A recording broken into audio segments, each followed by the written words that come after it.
All right, I'm excited for the next session. We are going to be talking about high impact leadership. And what does that really mean? And that's really what we're going to learn about. What does it mean to think about leadership differently, to think about startups differently, to think about business differently, to think about how you can actually run a company and still make a positive impact in the world, where you can take your energies and not focus on just building sort of a time-passing app for someone, but rather something that'll change their life. Some people, like for example, this morning we heard from Danae, who was very clearly saying that she's running a mission-driven business. We heard from Daphne Collar, who is also doing the same thing through business, through technology, changing people's lives, which I think is exciting. And we're going to hear from three people who have a lot to say about that. We're going to hear from Priya Haji, who's the co-founder of SaveUp, Julie Hanna, who is the chair of the board and has been an entrepreneur for many, many years, the chair of the board of Kiva. And we're going to hear from Leanse, who's one of the first people who drove community at Apple, but is also now an angel investor and on the board of D-Rev. So really, really exciting people to come onto the stage. So with that, I'd like to bring onto the stage Priya, Julie, and Ellen.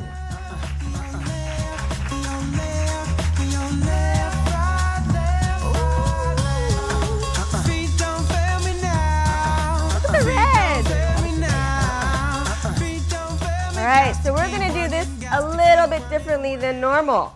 Surprise! What we're going to do is have each of these lovely ladies share 5 minutes about stuff I've asked them to share, but I'm blanking on it right now. So with that, we have the clicker right there, and our first speaker up is Priya. And I'm going to sit here. Oh, okay, perfect. But you can take this front stage. Hi, everyone. My name is Priya, and I'm the CEO and co-founder of SaveUp. And I want to say that, first of all, the main reason I'm here is because I believe an amazing idea is somewhere in this room. And I'm hoping that by sharing my story, telling you a little bit about it, it might inspire you to really keep going and to push for that idea that you have, whoever you are in this room. And for me, I think, when you think about what is high impact leadership, I think it's really leading from your truth and from what really makes sense for you.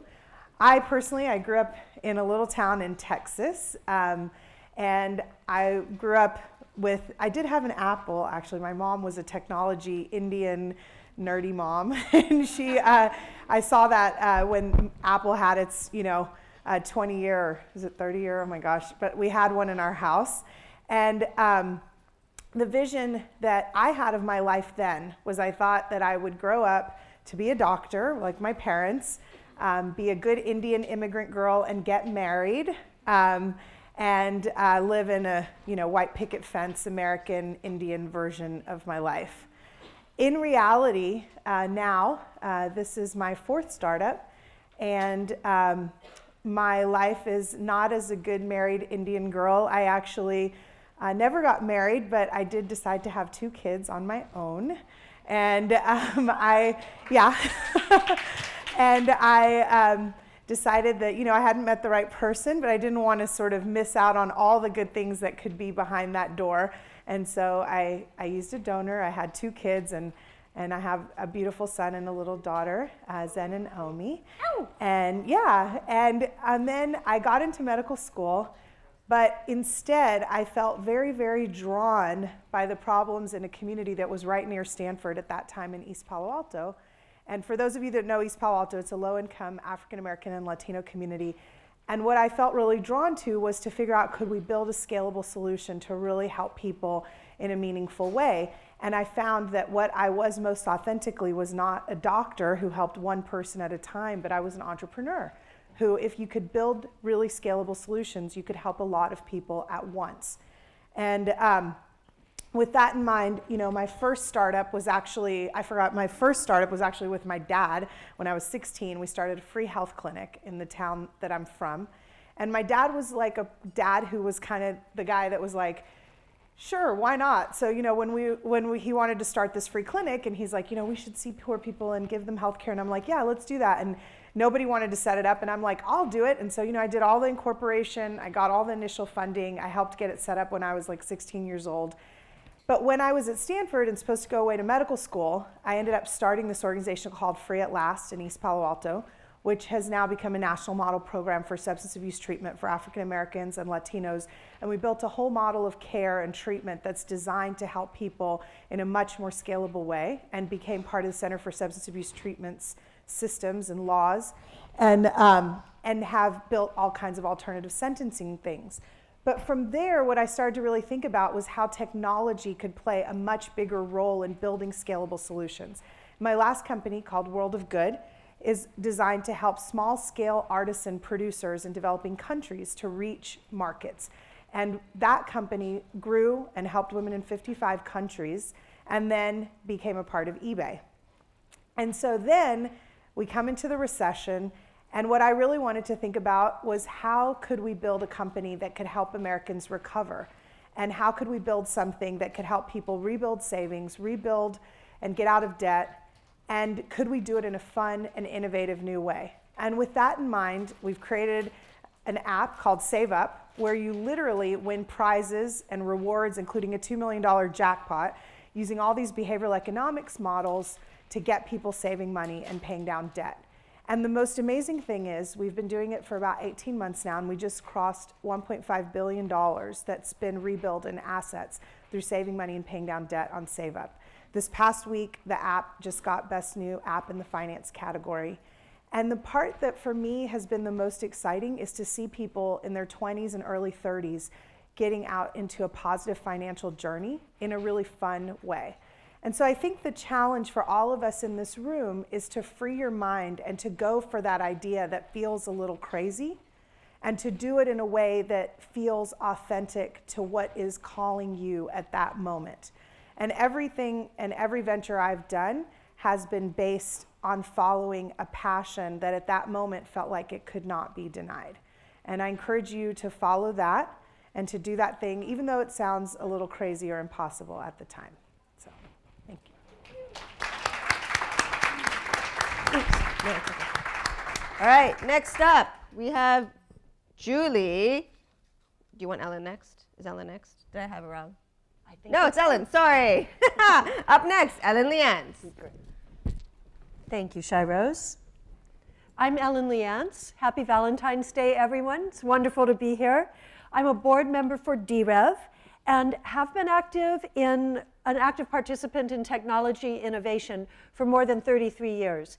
Yes, I did share some early adventures at Apple where I drove international growth and was able to see many parts of the world while they were touched by early waves of technology, watching how they changed people's lives. And then I was involved in Apple's very first online ventures, bringing communities online in the mid-'80s. Since then, I've entrepreneured. I've led global communications for Google Enterprise and worked as a coach and advisor to founding teams.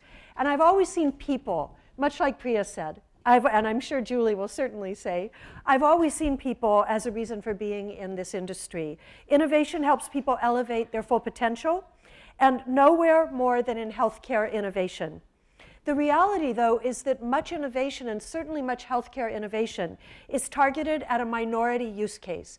Really, it's designed for the 10% of the world who can afford access to that innovation, let alone to the maintenance, service, education, infrastructure, and sometimes even power. Uh-oh, we're supposed to have a slide here.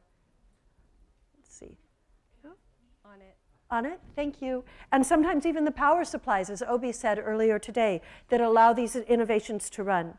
And when you think about it, often these are the people who could benefit most from these innovations, using them to enhance, change, or even save their lives. D-Rev, a nonprofit innovation incubator based here in San Francisco, thinks different about global healthcare design.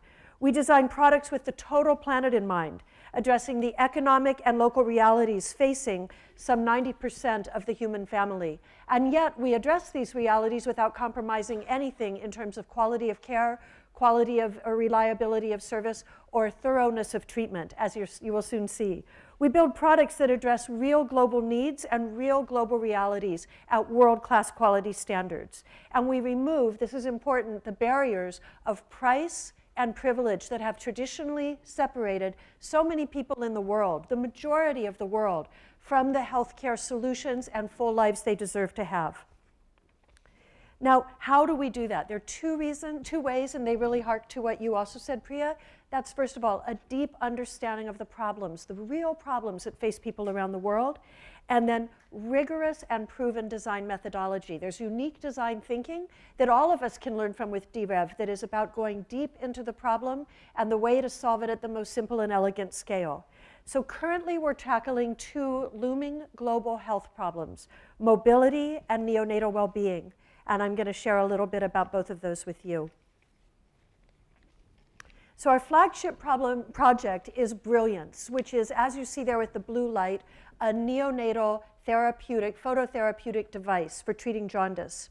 And it easily, safely, reliably, and above all affordably treats babies anywhere from the lifetime implications and handicaps caused by jaundice. Jaundice, many of us have heard of jaundice. It's a completely reversible syndrome that, if treated early, lets children continue to grow in perfect health. But left untreated, it etches away synaptic endings and leaves children mentally or physically disabled in ways that maybe people in their entire lives don't understand. It can be a subtle handicap or a profound one, but very seldom is it directly attributable to jaundice. The impact has disabled people, countless people in countries worldwide, but especially outside of our Western world. Brilliance, which is usable, safe, and financially viable even in the smallest rural hospitals, can run off of a car battery. It can go for years without needing service. It can self-monitor its own efficacy so that problems are reported, and best of all, it can be purchased for only $400 versus the $6,000 to $8,000 a traditional and often less reliable phototherapy device would otherwise cost. Now, the Remotion knee, which you see over here, is a fully jointed above-the-knee prosthetic, fully jointed prosthetic for above-the-knee amputees, and it provides the wearer with full mobility, allowing a natural gait for easy walking, but also so that they can ride a bike, master uneven terrain, and assume a variety of culturally important prayer and resting positions. Remotion sells for around $60, which is hundreds, if not thousands of dollars less than a traditional prosthetic, and it outperforms even a custom-made $10,000 prosthetic knee. This is Dr. Krista Donaldson, who is the CEO and driving force behind D-Rev. And from people like Krista, I've learned the importance of focus, determination, and vision in creating real impact.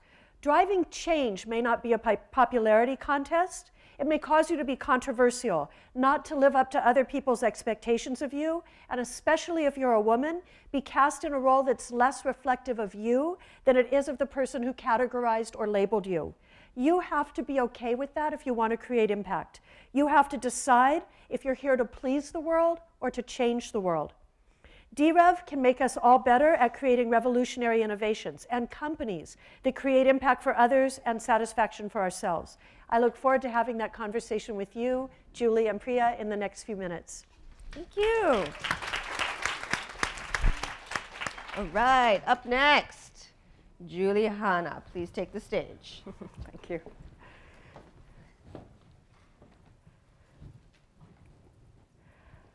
How many of you know Kiva?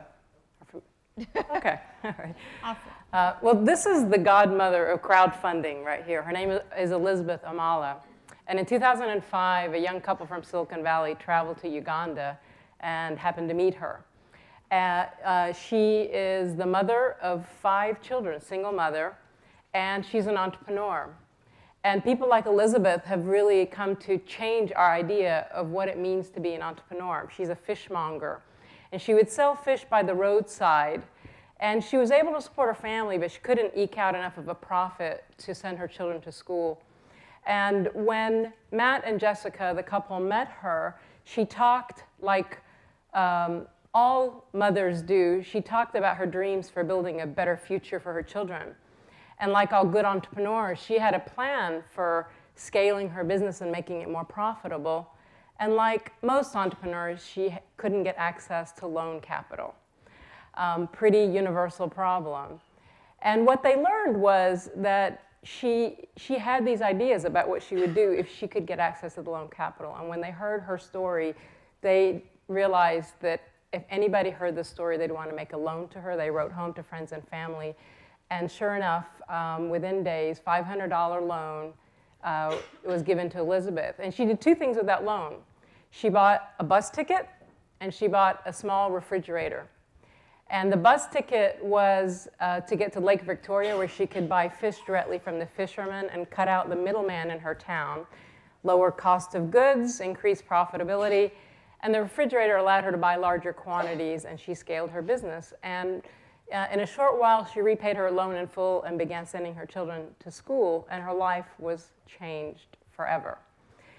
The reason I call Elizabeth the godmother of crowdfunding is in the 8 years since, over 1 million people like Elizabeth living in 73 countries have received loans like this, 500 million to be exact. And those loans have been funded by people like us living in 200 countries. And so what started with this one person has become this global movement. And not only with Kiva, but it's given way to this exploding crowdfunding sector led by the likes of Kickstarter and Lending Club and Indiegogo, who I know you heard from yesterday. And the reason that something that starts out so simple and small can explode in such a short time really comes down to two things. One is this notion of an entrepreneurial mindset that seeks to solve the impossible. I believe entrepreneurs are the world's greatest change agents. We imagine a future we want to live in, and we're obsessed with creating it. We'll stop at nothing to do that. And I think that's really, to me, the essence of the entrepreneurial drive. And the second reason is technology. Technology is the most democratizing force that humankind has ever known. It's the most powerful tool we've ever seen because it allows us to accelerate the reach and scale and impact like nothing that came before. And when you marry those two things, you get these impossible phenomenons like what's been unleashed here through crowdfunding. In fact, the way we believe we can get from 1 million entrepreneurs to 1 billion entrepreneurs is through technologies, through that phone that this Maasai warrior is holding in his hands. There are half the world's population, 3.5 billion people, have no access to any kind of loan, and they live on less than $2 a day. But 6 out of 7 billion people have a phone. And so if you think about that, virtually every human being on the planet can now be connected to every other. And what this really creates is this sort of connective tissue of humanity. It's a fabric on which we can build all kinds of things that were impossible before, like reaching the half the planet that has no access to money in the ways that we are able to take for granted in the world that we live in. These things are very deeply personal and important to me. These notions of fair access, leveling the playing field, democratizing force of technology. It's personal to me because what most people don't know about me is that my journey to the front lines of the tech revolution began on the front lines of war. I'm a survivor of war, and I'm an Egyptian immigrant. And I grew up watching my parents, who were resourceful, well-educated, talented, struggling with many of the things that Elizabeth struggled with in terms of providing for us and our family. And that has really driven my work as a technologist and an entrepreneur. It's guided it to use the democratizing impact of technology to enable fair access. To me, what high-impact leadership really comes down to is one word, and it's apropos given that today is Valentine's Day, but it comes down to love. It's about love because what we love is really kind of why we do what we do. And understanding that, understanding love and why we do what we do is actually not often as easy and as straightforward as one might think. But for those of you who unlock that, there's high-impact leadership waiting to be seeded and born. So thank you. Thank you. Sorry. Amazing. Perfect. No, this was so great. Thank you so much. Now, all of you have sort of seen the insides of these three very powerful leaders who have driven change through all sorts of different means. I think it's really exciting and inspiring. So we're going to go through a couple community questions here together to learn more about what this means. So we're bringing technology together with entrepreneurship and trying to make that scale. And that's hard work. We already have a hard time scaling an app that has no real meaning in someone's life other than, you know, wasting their time, say it's a video game or something like that. But here we are bringing another item in here called impact. So clearly when we talk to the three of you, we talk about, well, how do we do things differently? If I want to start a company like Danae's, like Kiva, like D-Rev, like SaveUp, like Coursera, that's having real impact. Let's talk about the things that need to be different. What do we need to do differently as a leader when we're starting this kind of company?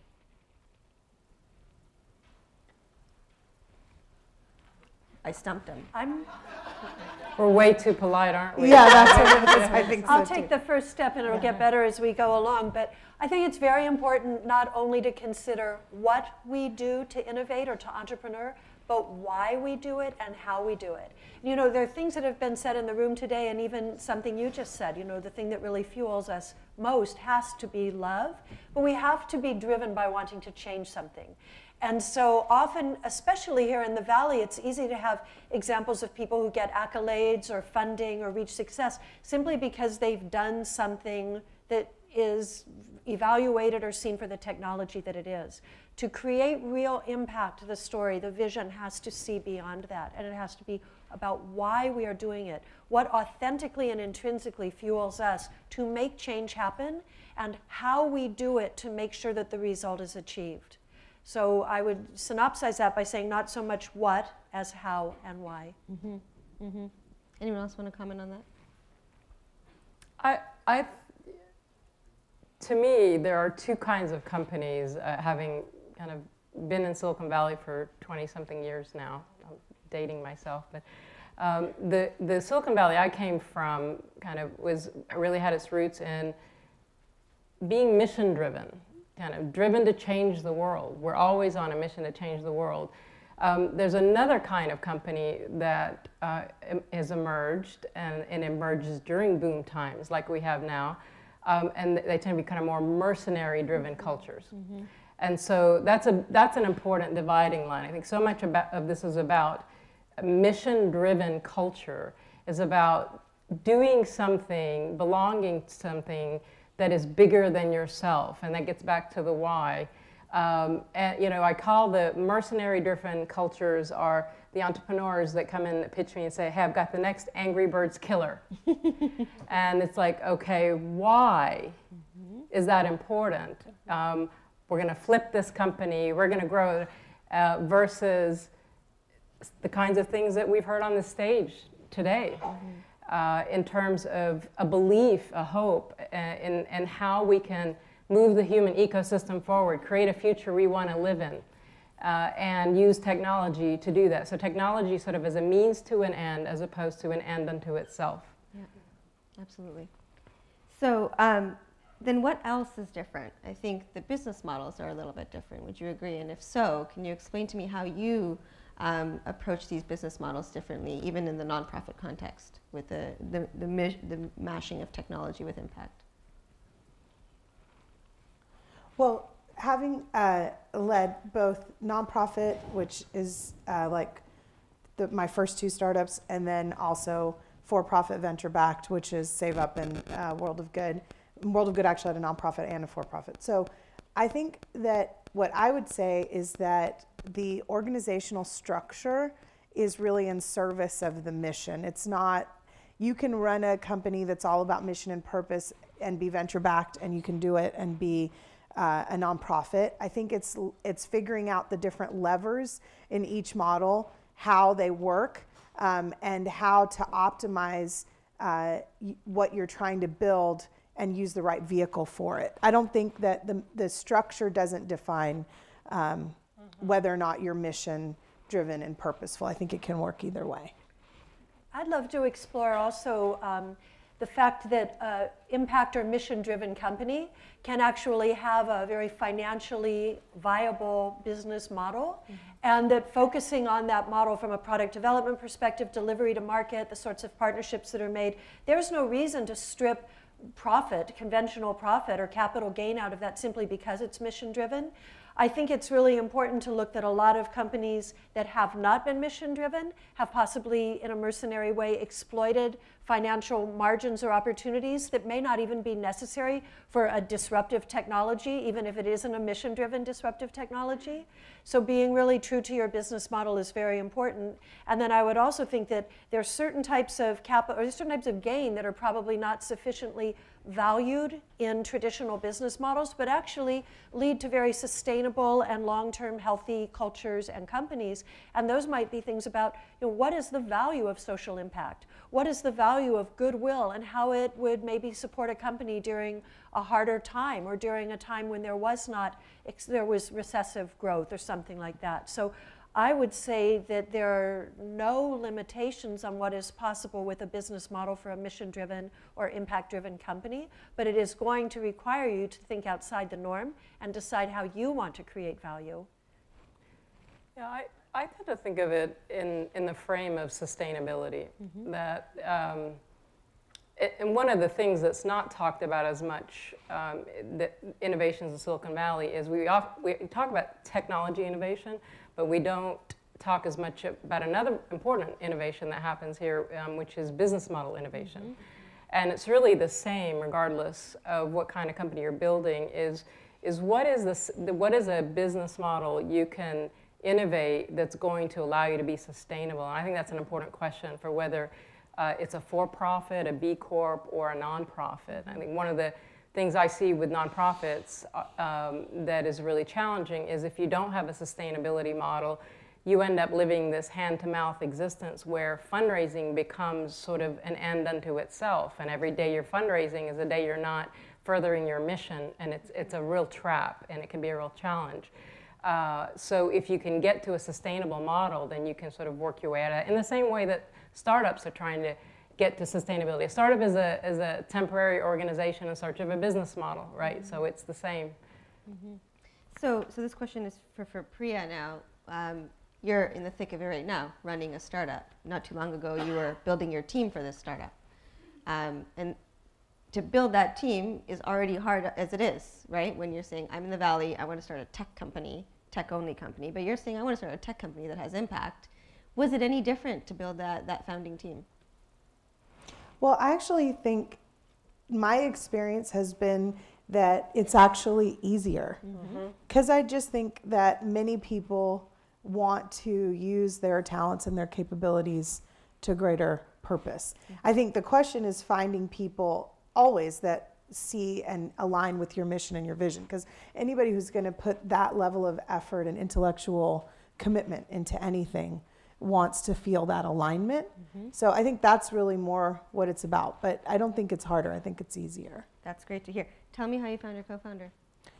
We're both Stanford alums, and we're part of the same kind of web of people. So we, my last company, World of Good, had, as I said, had a nonprofit side, and we had an advisor on the technology side who was the co-founder of my current co-founder's company. So it was like, we kind of, and then in the world of founder dating, since it's Valentine's Day, actually my co-founder's name is Sammy Shrivati, he's the CTO. But a funny story is that I was having this get together at my house for women CEOs. And so I was kind of building up a list of people and trying to, reach out and get different people to come over. And Sammy contributed the most people. And I was like, Sammy, how do you know like all these women founders and women CEOs? And he had done a lot of founder dating. And he had like all the women, almost every CEO that he thought of pairing up with were all women. And so of course I felt great that I won, of course. But besides that, I was just really impressed. And I think there are a lot of guys in the Valley who are engineers who also really appreciate and respect and understand the power of working in a team across genders. And so I think Sammy's one of those, but I think there's a lot more of them out there. Yeah, so. And I purposely asked that question because I knew that story and I thought it was awesome. Oh yeah. So great. So Going to sort of, how do we do things differently in these mission-driven businesses, whether they're for-profit or nonprofit, and in the roles that you all have, so founder and advisor, what advice do you give when you're on the ground building these products? How do you have to approach them differently? When, we were sitting on the stage with Daphne from Coursera, I asked her, I said, hey man, you got to, well, I didn't say hey man, obviously I didn't say that, but I said in the first month, they got to 1 million users very quickly, and she hasn't paid a dime in marketing. And she had an answer, but I'm curious, what's your answer to getting the scale for these kinds of companies or nonprofits? Well, again, I would say that a lot of what you try to create with more of a pure tech company, you get a running start with when your mission is self-evident. SaveUp, Kiva, Coursera, and because what you're doing is you're trying to get people to care, and you're trying to build community and create connection and loyalty and conversation and get people addicted and hooked to want to be involved with this thing. And people are hungry, I think more than ever now. They're hungry and even desperate to belong to something that's meaningful, something that reflects their values. It's changed the way we brand companies as a result. So when you have a mission-driven company, you get a running start with all of that, and you can get this explosion. And Kiva, similar to Coursera, just woke up one day and had the websites going down, being crushed with the world coming to their door. No marketing, really Kiva's never really been much of a marketing company. Mm-hmm. So you get that, and it's kind of built in because people resonate with the mission. But I think that's always the problem you're solving for, and that's what great companies do. Mm-hmm. So is it as simple as just having a very clear mission, and that's what gets you the users that you're looking for? Necessary, not sufficient. Right. Okay, good. That's what I wanted to hear. I'm like, it can't be that easy. I'd build from there, and I would think about relationships in community, but also in partnerships. And one of the things that's really wonderful with impact or mission-driven organizations, regardless of their financial structure or financial goals, is that there are a lot of people out there who are wanting to take up the flag and share that mission with you. Mm-hmm. And so partnerships and win-win opportunities, I find, open up very naturally in this community. I think everyone struggles, of course, with some of the resource limitations. I'm sure we'd all like to do more, but having people who are willing to be champions or ambassadors or partners in sharing that change is a very satisfying process when you're mission-driven. Mm-hmm. Mm-hmm. It's funny. I mean, with a live fish on the line right now, building SaveUp, I would say it isn't that simple.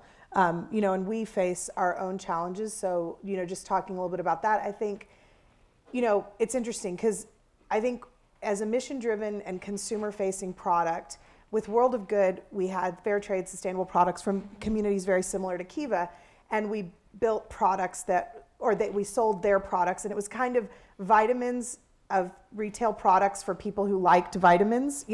Like a person who bought a fair trade purse or bracelet was somebody who understood the value and the importance, and they paid a little more for it. Yeah, and that was a good thing. But when we came into SaveUp, we kind of said, what if you could flip that around, and instead of building vitamins for people who need vitamins, which would be tools to help people save money, pay down debt, maybe something like Mint. Mint is like a vitamin for people who need vitamins. We kind of said, what if you could build something that's like a gummy vitamin? So a person actually takes it because they're liking it. So in our case, we said, let's put prizes, $2 million, game mechanics, all the things that make social games addictive and those kind of apps addictive, but still tie it. The only way you can play and the only way you can win is if you save money and pay down your debt and organize your finances. We actually have a business model that works, but the interesting thing I would say is that scale has been, I feel, more challenging than I envisioned that it would. And we're constantly building and getting traction and achieving wider and wider distribution. But I think that the things I've learned in this application is that building something that's actually using all these kind of mechanics that could be scammy, I hate to say, giving away $2 million in prizes and vacations, in a weird way, we didn't go straight with the mission in the purest way.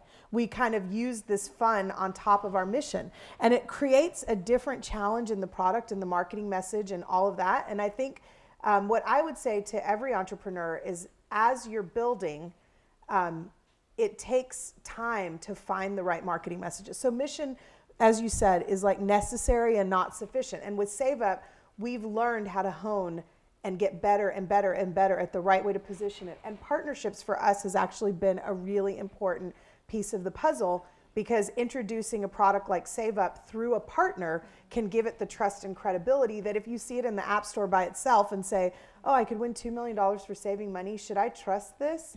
You might not trust that, even though it has a good intention. And so having a partner like a bank or a credit union or a large media player introduce you will. So I think you have to keep trying lots of things. And I think the one thing about mission-driven companies is typically you do, like all startups, have marketing cost constraints. And so you have to find the right path to scale for yourself. And now SaveUp is on a good scaling path, but we have a much bigger vision than where we are now. I mean, we want to become a household product. So we have a long ways to go from where we are right now. A couple of $1 billion saved and debt paid down is great, but we're coming out of a recession where the numbers are way, way bigger than that. So I would just say it's not that simple. Good to know. So last question. Do you think that right now in the history of the world, there is a sort of inflection or tipping point where the customers are seeking or are probably more conscious of themselves and the world and are seeking products and services that have a mission? And on the flip side, is there an explosion of entrepreneurs that want to be on that camp? Because I'm seeing that, but maybe I just talk to people who like that. And I'm curious, and people have put their hands up in the room that they're interested in it as well. What are you seeing? Is this a time in the world where we're becoming more conscious about everything and therefore want to have more self-conscious companies, or what we call impact-driven companies? I think we're at a real inflection point, and it's a kind of a convergence of a number of factors. One, I think it's there's a self-correcting mechanism in humanity, and it's a generational one. And I think we now have a generation of people, and the millennials, if you look at what they value, there's an interesting statistic, something like 88% of people, when looking at making a decision about where they work, what product they buy, and what they invest in, said that values and purpose mattered to them, was a very key factor. So that's a really kind of important data point. The other is that I think that the millennials looked and kind of said, you know what, we grew up with parents whose definition of success was sort of the Gordon Gekko, Wall Street, markets are driven by fear and greed value system. And I kind of say, and you're surrounded by all of this material wealth, and gee, you don't look too happy, and if that's your definition of success, we're going to come up with a new definition of success. And I think sort of that's going on, and it's really driving things. I know when I have seen an interesting shift at Stanford, just my own anecdotal data point of speaking there over the years, and in the MBA schools, the number of people that want to talk about social entrepreneurship and impact and leadership and meaning, it's just, I used to get a lot of questions about cost of goods and IPOs, and it's more about this, so that's sort of my own experience. No, good. I would echo everything you said, Julie. I really agree, and it's been wonderful for me to also watch that progression over time. Something I'd add to it, though, is the fact that technology is connecting all of us so much better than it ever has before, allows us to gain new insight, not only to each other's problems and the challenges in our human experience, but also to the solutions that can allow us collectively to drive things forward and to kind of rise the tide for all. So I would say in my lifetime, there are many reasons I might have not to be an idealist. I've seen a lot of things that have not been sustainable on my watch and my generation's watch. I've also seen certain things in life get much harder during the time that I've been paying attention. But the thing that does renew my hope and idealism is seeing how people are working together to agree to the problem set and then to come up with ways either individually or through collectives to address them. Awesome. We're going to move to the audience. because it's time for audience questions. What do you have to say? I see a hand on table 11 or behind. All right, go for it, table 11. Mike. Hello. All Hi. right. For those companies that have started and founded themselves already, but are really interested in cultivating a nonprofit side to their company that matches with their goals and visions, but the company overall may be more consumer focused or social, what suggestions do you have to develop that aspect of the company? This is a good one for Priya. That makes a hard question. The main thing I would say is make sure whatever you're thinking about doing is highly aligned to your core business. And that I think the biggest mistake that can happen is that when you're trying to sustain or foster or create something else and it really just becomes a distraction. Mm-hmm.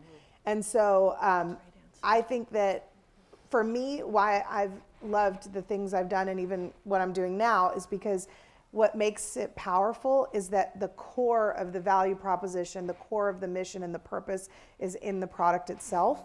And I do think, other for-profit companies can do that, but it's usually by finding an element of the thing they do that could be enhanced, or distribution they could give, or a place they could take extra product, or whatever, that's still very aligned to their core. Because I think when you're building a company, you just don't have very much room for distraction, and the more it's anchored to your core, the better you'll be at making an impact, but the better you'll be at the business you're building, which is ultimately how you'll make an impact. Awesome. I would just add that, ask yourself why the nonprofit structure is something that you want to build in terms of doing something that has mission orientation. If you can integrate it into the core business, it can actually be a much more powerful way to express whatever it is you're seeking to express. And I would add to that is, beware doing anything that is nonprofit as a marketing gimmick, if you will. There's so many businesses that say, but now we'll try it with a Tom's model or something, and it really is not. It's not going to have the fuel cell that you're hearing spoken about here, and as a result, it isn't going to charge you for very long. We'll take the last question at the back. Oh, yeah. I have a benefit corporation called Polyglot Inc. And I was told in the beginning kind of not to be too generous or not to talk about that too much because people don't understand it, because the investor won't get it. And I don't know if that has shifted, because I feel like my mission is really big because my heart is really big. And I've done crazy things before. I took a homeless person home once. I was like, where are you sleeping? You're coming home with me tonight. And people get really surprised. They're like, wow, I've never seen anybody be that nice before. And, and I've done things that are unheard of. I have a friend who said I should, I'm like the Mother Teresa. I'm kind of a mama bear, And I just wonder how big is too big, and do you have to wait for the money to be rolling in before you talk about that kind of thing? Or any advice? I would say that again, the structural aspect of what you're doing is really secondary to what you're trying to do and what the success markers are. So when you talk to investors, what you want to do is talk about how you're succeeding and what you're doing. The structural point is a secondary one. Great example is change.org. Most people don't know that change.org is a B Corp. And it doesn't really even matter. Mm-hmm. What matters is that 50 million people have come online to do petitions, and they have a business model and a revenue model that's working, and they have viral mechanics, and they're changing the world. So it's really about demonstrating that you found product market fit, that you have the right growth metrics, and that you have a sustainable business model to wrap around that. And oh, by the way, we express our intention structurally through a B Corp, which is holding ourselves accountable to a bottom line. And that would be the sequence in which I would talk about it. All right, ladies, so impressive, so inspired. Thank you so much for this panel. And yeah, thank you again. Thank you.